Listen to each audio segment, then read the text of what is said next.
69 years on this earth, and nobody had ever made me feel small the way my own son did on a Friday night in Manhattan. Not my first boss, who told me I'd never amount to anything. Not the bank that rejected my first loan application 3 times. Not even my ex-wife Sandra, who left me for her spin instructor and had the audacity to keep the dog. Not the cardiologist who told me at 52 that my heart needed to slow down. Not the business partner who stole my client list in 1987 and shook my hand at the door on his way out. Nobody. Not once. Not in 69 years. Until Jordan. Welcome back to Dad's True Revenge. Grab your snacks, get comfortable, and remember, the people in these stories had every chance to behave themselves. They just chose wrong. Drop a comment and be sure to subscribe. You're going to love it here. The gala was his idea, naturally. Jordan Price, my son, my blood, my greatest achievement and my most confusing disappointment, had organized a charity fundraiser at the Meridian, one of those impossibly elegant venues on Park Avenue where the chandeliers cost more than most people's cars, and the waitstaff look at you like they graduated from a better university than you did. $600 a plate, 200 guests, black tie, the whole thing. He'd called me 3 weeks earlier, voice dripping with the particular brand of enthusiasm he reserved for things that benefited him directly. Dad, you have to come. It's going to be incredible. I need my family there. I should have known then. Jordan didn't need people. Jordan needed audiences. But he was my son. So I pressed my good suit. The navy one Sandra always said made me look distinguished. Shined my shoes. Took the subway from my apartment in Queens because I still refused to pay Manhattan parking prices on principle. And walked into the Meridian at 7:15 on a Friday evening, feeling, if not exactly proud, at least present. The room was stunning, I'll give Jordan that. Crystal everywhere. Soft gold lighting. A string quartet in the corner playing something that probably had a French name. 200 of New York's most self-congratulatory citizens, sipping champagne and telling each other how generous they were for showing up. I found my seat, table 14, which I later realized was the farthest table from the stage, and introduced myself to the people around me. A couple from Westchester, a real estate developer from Brooklyn, a woman named Patricia who kept checking her phone and sighing loudly. Normal people. My kind of people. Jordan found me during cocktail hour, shook my hand like I was a colleague, and said, "Dad, you look great. Glad you could make it," before someone more important appeared over my shoulder and pulled him away mid-sentence. I raised this man, I thought. I packed his lunches. I drove him to school in the rain.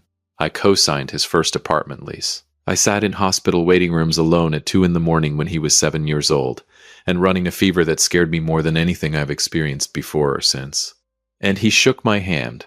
I had a glass of wine, then another. Ate the bread because at 69 I've earned the right to eat the bread without apology. Listened to 3 speakers talk about youth entrepreneurship programs in underserved communities, which was genuinely moving and made me briefly forget that I was sitting at table 14 like an afterthought in my own son's story. Then Jordan took the stage. He looked incredible up there, I won't lie. Tall, sharp in his tuxedo, the kind of easy confidence that fills a room without asking permission. He got that from me, actually, though I suspected he'd stopped believing that a long time ago. The crowd loved him immediately. He told 2 jokes. Both landed. He spoke about the foundation with real passion, and I felt something loosen in my chest. Maybe I was wrong. Maybe this is the Jordan I raised. Maybe. And now, Jordan said, grinning at the crowd like he was about to reveal something delightful, we're going to do something a little different tonight. The room leaned in.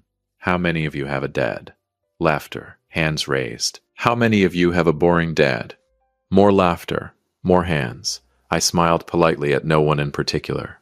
Well, Jordan said, loosening slightly, warming to the performance the way he always did when a crowd gave him an inch. I brought mine tonight. He pointed directly at me. 200 heads swiveled toward table 14 like a single organism.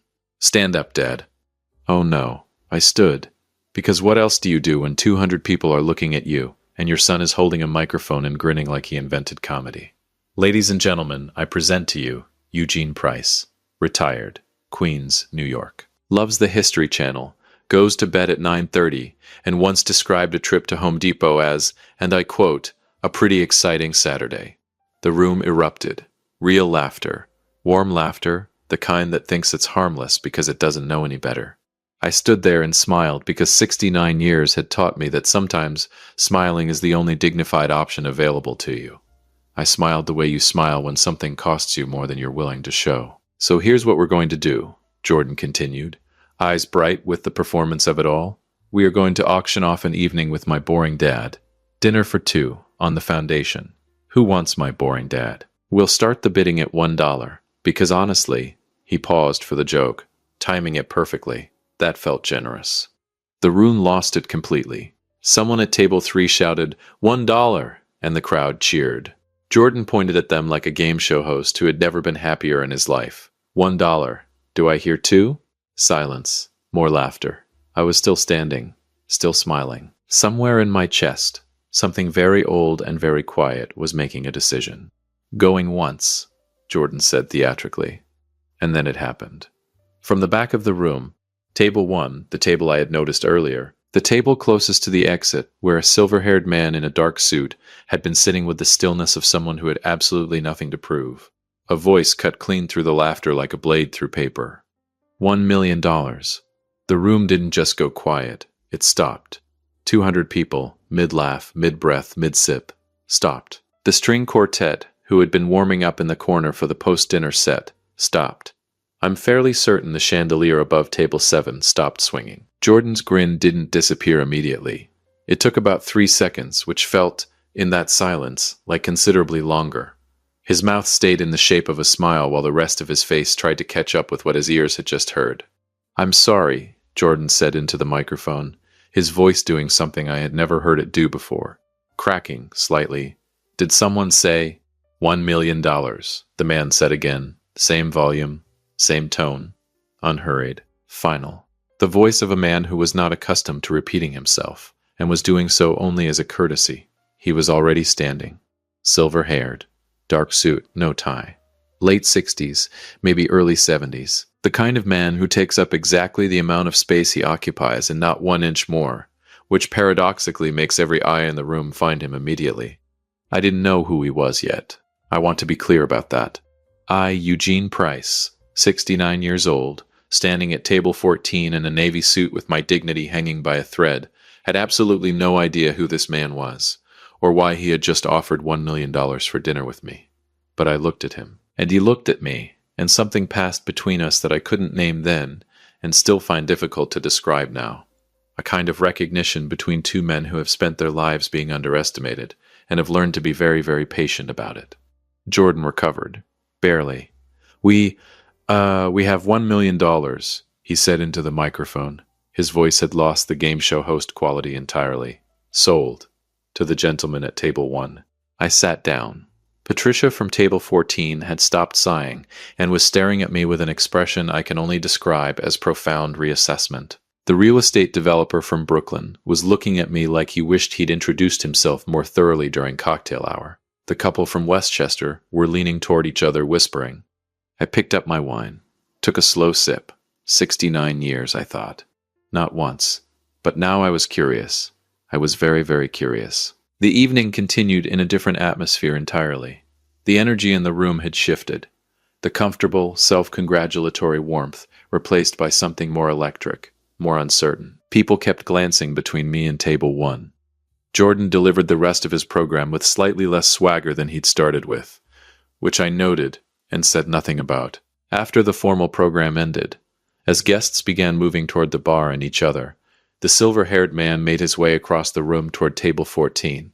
People parted for him without quite realizing they were doing it. That's a particular kind of presence, the kind you can't manufacture, and can't buy, and can't learn from a book.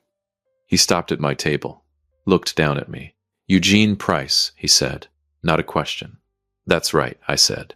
He extended his hand. Maurice Parker. I shook it. And even in the noise and electricity of that room, I felt the name land somewhere significant in my chest. Because even in Queens, even a 69-year-old retired man who goes to bed at 9:30, even I knew that name. Maurice Parker, founder of Parker Capital Group. The kind of private equity firm that didn't advertise because it didn't need to. Forbes covers, declined interviews, the kind of wealth so settled it had stopped being interesting to the people who had it. That Maurice Parker, I believe we have a dinner to schedule, he said. Apparently we do, I said. He almost smiled. I'll have my assistant call you tomorrow. He handed me a card, cream-colored, minimal, just his name and a number, and walked away through the crowd, which continued parting for him without quite realizing it. I looked at the card.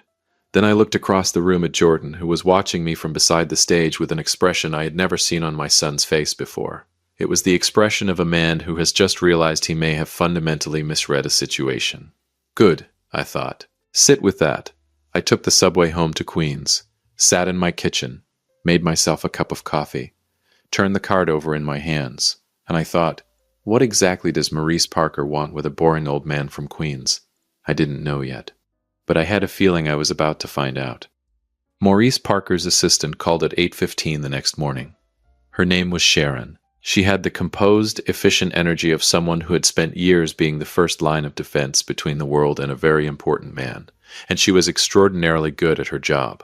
We scheduled breakfast for the following Monday, a place on the Upper East Side. No sign outside, menu with no prices. I wore the navy suit again. Maurice was already seated when I arrived. Dark suit, no tie. Same stillness from the gala. The stillness I now recognized as the particular quality of a man who had long ago stopped needing to perform anything for anyone. He stood when I approached, shook my hand, firmly, briefly, with eye contact. Eugene. Maurice. We sat. Coffee appeared without either of us asking. I decided immediately that I liked this place. I'll be direct, Maurice said, wrapping both hands around his cup. I don't enjoy wasting time, mine or anyone else's. Neither do I said. Good. He studied me for a moment with the focused attention of a man accustomed to evaluating things quickly and accurately. Then I'll start with a name. Mitchell Green. I put down my coffee. I hadn't heard that name spoken out loud in 11 years. Mitchell Green, my oldest friend. My college roommate at Howard University in 1974, when we were both broke and ambitious and absolutely certain the world owed us something, which it did not. But we were young and entitled to the illusion. He had sat across from me in a diner on 45th Street, 31 years ago, with a paper napkin covered in numbers, and the particular expression of a man who has run out of options, but not out of belief. Eugene, I need $50,000 and 6 months. That's all I need. I've been everywhere. Nobody will touch it. But I know this works. I know it like I know my own name. I had looked at the napkin. I had looked at Mitchell, and I had thought, this man has never lied to me in 30 years of friendship. Not once. I gave him both. Quietly, no contract, no equity agreement, no lawyers. Just a handshake and a $50,000 wire transfer from an account Sandra didn't know existed, because Sandra would have said I'd lost my mind, and she would not have been entirely wrong, and I didn't want to have that argument because I already knew what I was going to do. 6 months later, Mitchell Green's logistics company had its first major contract. A mid-sized manufacturer in New Jersey that needed a supply chain solution nobody else had thought to build the way Mitchell had built it. 2 years after that, his second contract. Then a third. Then a fourth that was so large it required Mitchell to hire 47 people in 3 months. By the time Mitchell sold his firm 15 years ago, a transaction that made the front page of the Wall Street Journal's business section and generated a number I still find difficult to say out loud, he was worth $380 million. I was living in Queens, retired, watching the History Channel. We had an agreement, Mitchell and I, established long before the success arrived. He'd offered to repay me 100 times over the years. I'd refused every time. Not out of stubbornness. Well, not entirely out of stubbornness. But because what I'd given him wasn't a loan. It was a bet on a friend.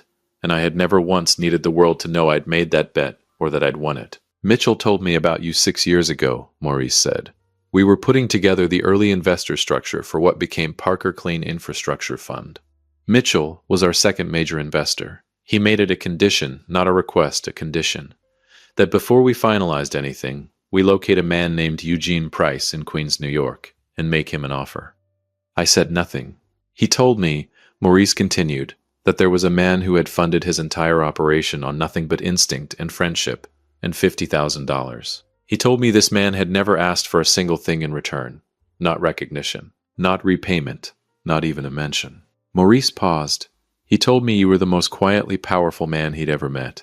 Mitchell always did talk too much, I said. Maurice smiled. First smile I'd seen from him. It looked good on him. unhurried, genuine, like everything else about him.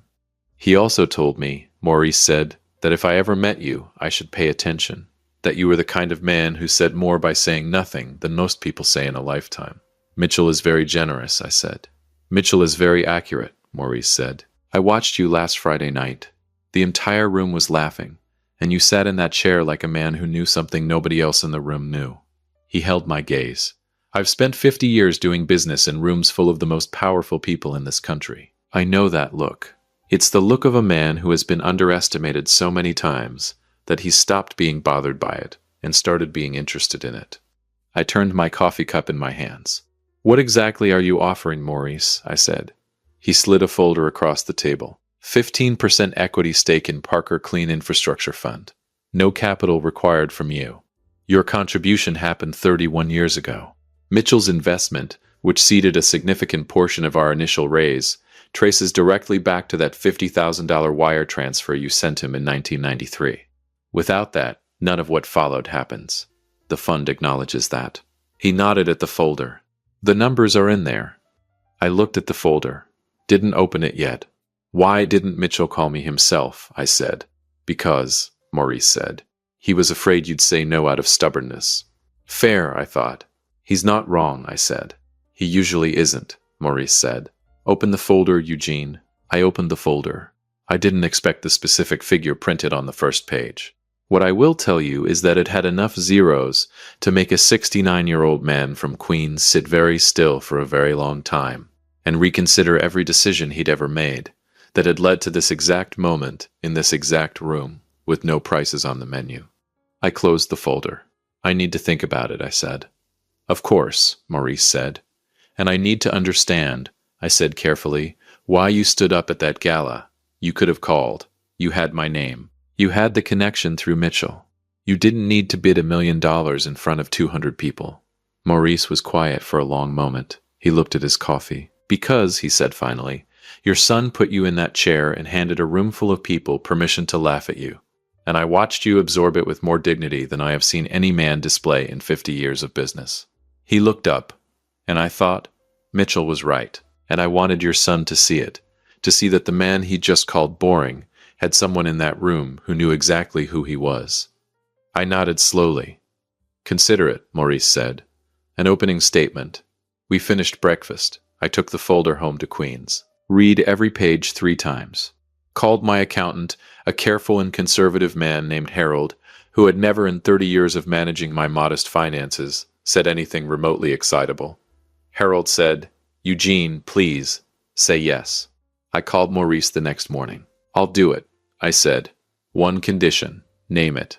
My son has been trying to get a meeting with Parker Capital for 2 years, I said. I know because he mentioned it at Thanksgiving, then again at Christmas.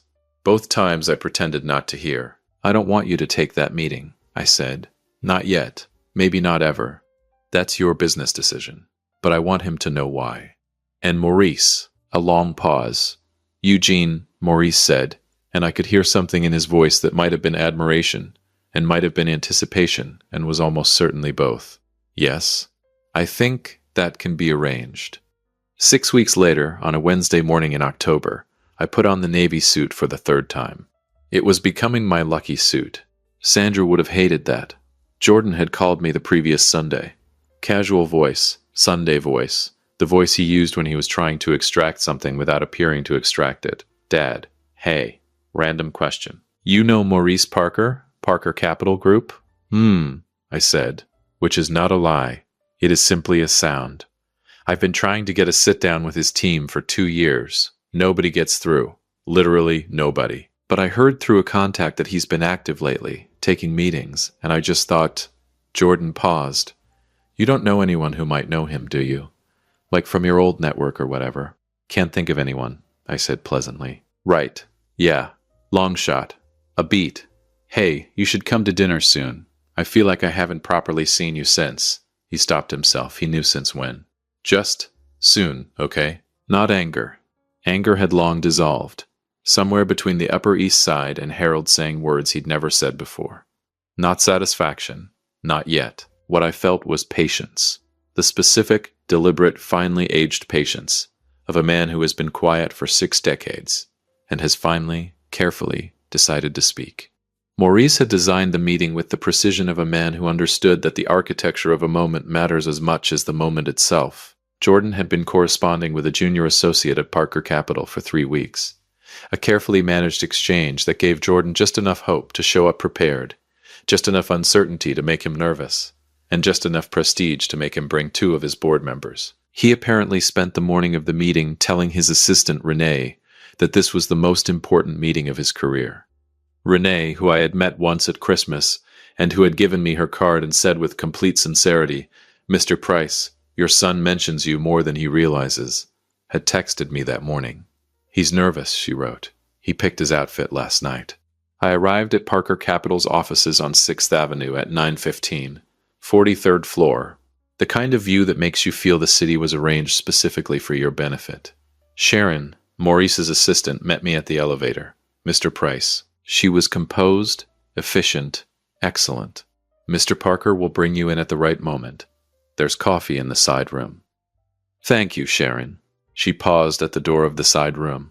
"Mr. Price, Mr. Parker told me what this meeting is about." She allowed herself the smallest, most controlled smile I have ever seen on a professional's face.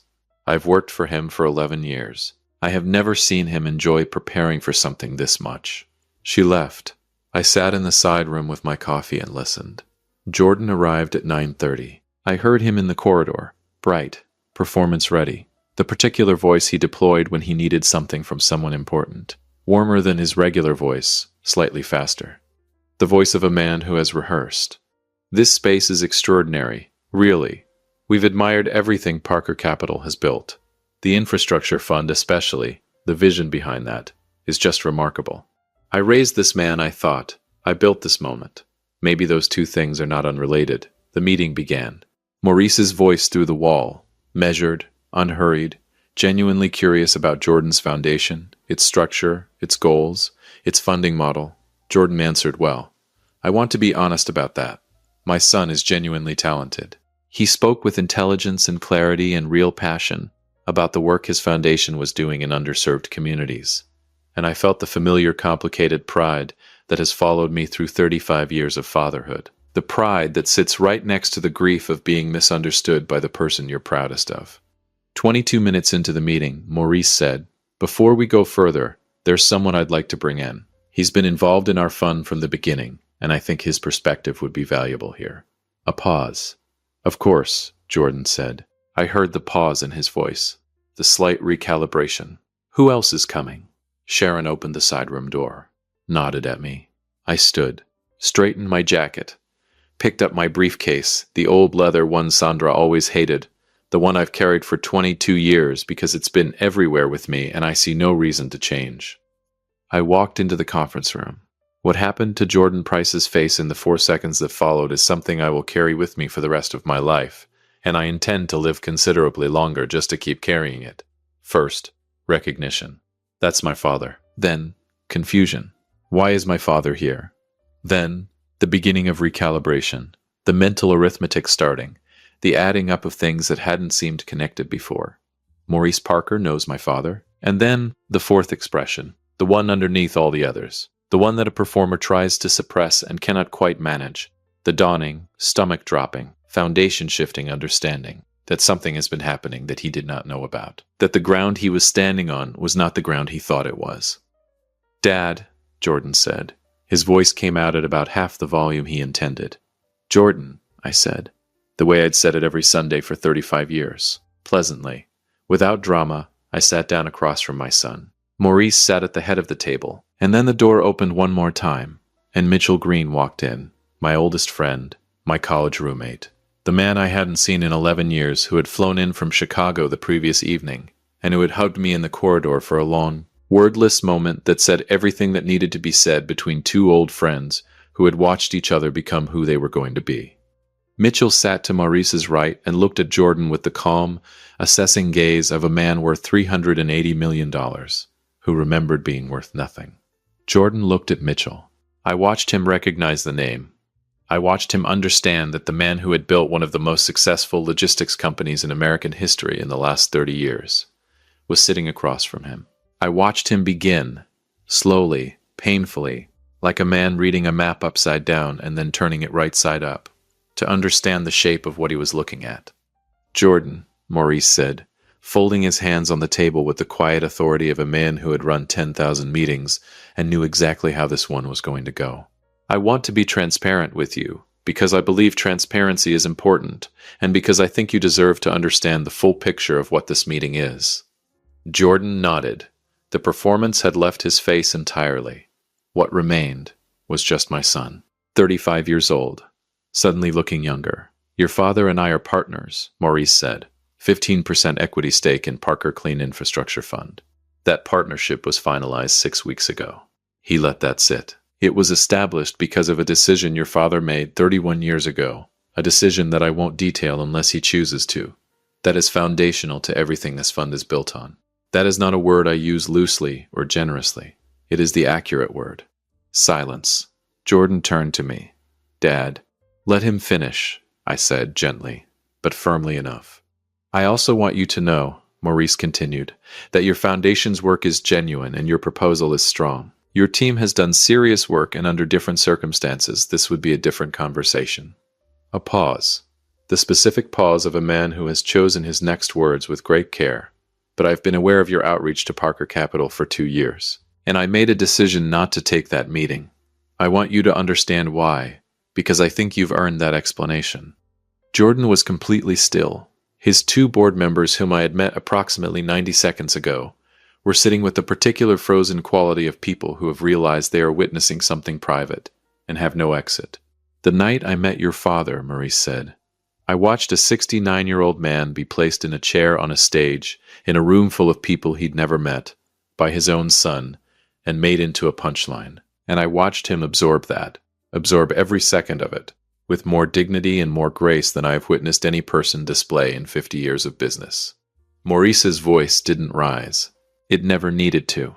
I don't do business with people who can't recognize the value of what's in front of them, and I don't make exceptions to that. The room was so quiet I could hear the city 43 floors below. Mitchell Green was looking at the table. His jaw was moving very slightly, the way it always had when he was trying not to smile. Jordan's eyes were wet. My son, who could perform anything, was not performing now. His jaw worked silently. Dad. Just the word. Stripped of everything else. I didn't. I had no idea. I know you didn't, I said. It was supposed to be funny. I wasn't trying to. Jordan. I leaned forward, looked at my son, really looked at him the way I used to when he was small and frightened and needed someone to tell him the true shape of things. I want to tell you something, and I need you to hear it the way I mean it, and not the way it might sound. He waited. I have never needed you to know what I do quietly, I said. I didn't give Mitchell that money for recognition. I didn't spend 31 years turning down repayment because I wanted to be discovered. I did those things because that is who I am. Quiet, patient, content to let the work speak from a distance. I held his eyes, but I am 69 years old, and I sat in that chair, and 200 people laughed, and you pointed at me and called me boring in a room full of strangers, and it cost me something I am not going to pretend it didn't cost me. Jordan's jaw was tight. His eyes were full. So here is what's going to happen, I said. I stood, buttoned my jacket. I am going to go home to Queens. I am going to find something at Home Depot genuinely interesting. And you are going to sit with this. I looked at him steadily. Not as punishment, as information. About who your father is. About what quiet looks like when it's actually been paying attention all along. I picked up my briefcase. Your foundation is good work, Jordan. Real work. Keep doing it. I straightened my cuffs. But you'll need to find your own investors. That's not cruelty. That's just the correct thing. I reached across the table and put my hand on my son's shoulder. Briefly, firmly. The way fathers do when they love someone and are also furious with them and don't have words for both at once. Then I shook Maurice's hand. And I hugged Mitchell Green. Properly, the way you hug a man you've known for 50 years. In front of whoever is watching. Because at 69 years old I hug my friends, and I don't apologize for it. 50 years, Mitchell said quietly into my shoulder. 50 years, I said. I let go, picked up my briefcase, walked to the door. Eugene? Maurice said. I turned. He was looking at me with an expression I recognized because I had seen it once before, at Table 1 on a Friday night at the Meridian. when he had turned from watching my son and looked at me across a room full of laughing people. Quiet respect. The kind that doesn't need to announce itself. "Dinner Friday," he said. "Only if there are no prices on the menu," I said. The corner of his mouth moved. Obviously. I walked out. I took the elevator down 43 floors, walked through the lobby, pushed through the door onto 6th Avenue. New York received me the way it always does, loudly, indifferently, magnificently, completely unconcerned with the private seismic events of any individual human life. I stood on the sidewalk for a moment and let it wash over me. The noise. The October air, cold and sharp the way only New York October air is. The cabs. The people moving in every direction with the focused urgency of a city that has never once considered slowing down. In my inside jacket pocket was a document my accountant had described conservatively as the kind of thing that changes the shape of a life. A 15% stake in a clean energy infrastructure fund that Maurice Parker had spent 4 years building quietly and methodically into something that would, over the next decade, reshape an entire industry. My name on it. Eugene Price, Queens, New York. Retired. Boring. Jordan would rebuild. I know my son. He is stubborn and talented. And underneath the performance, underneath the gala and the microphone and the auction and the pointing, he is the boy I raised. The boy I drove to school in the rain. The boy I sat next to in waiting rooms at 2 a.m, running a fever that scared me more than I've admitted to anyone. He would sit with what happened in that room. He would turn it over. He would eventually, not soon, but eventually, understand it the way it needed to be understood. And when he was ready, I would be in Queens, where I have always been. Walked to the subway, went home to Queens, made myself a cup of coffee. Sat in my kitchen, and for the first time since a Friday night on Park Avenue, when my own son held up a microphone and offered me to a room full of strangers for $1, Eugene Price felt exactly, completely, and without apology like himself. Not boring. He was never boring. He was just quiet. And the thing about quiet men, the thing Jordan Price was only now beginning to understand, 43 floors up in a conference room, on 6th Avenue with Mitchell Green's eyes on the table and Maurice Parker's words still in the air, is that quiet is not the same as absent. Quiet men see everything. Quiet men remember everything. And quiet men, when they finally decide the moment has arrived, when they button their jacket and pick up their old leather briefcase and walk out of a room they have just rearranged completely, quiet men do not look back. They don't need to. If you liked this story, join our community by hitting that like button and subscribing for more real, raw, and family-centered stories. And as always, thank you for being a part of this sphere.